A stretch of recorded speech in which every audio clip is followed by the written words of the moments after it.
Welcome, today I'll show you how to disable quick launch into XIAOMI Redmi Note 11 Pro Plus. First of all, open your settings, scroll down and find additional settings.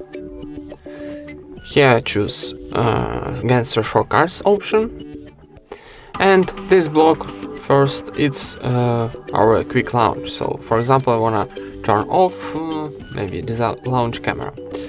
Okay, so for turn off this option, I need to tap the switcher, and this position like gray, it's turn off this option, and click back for save.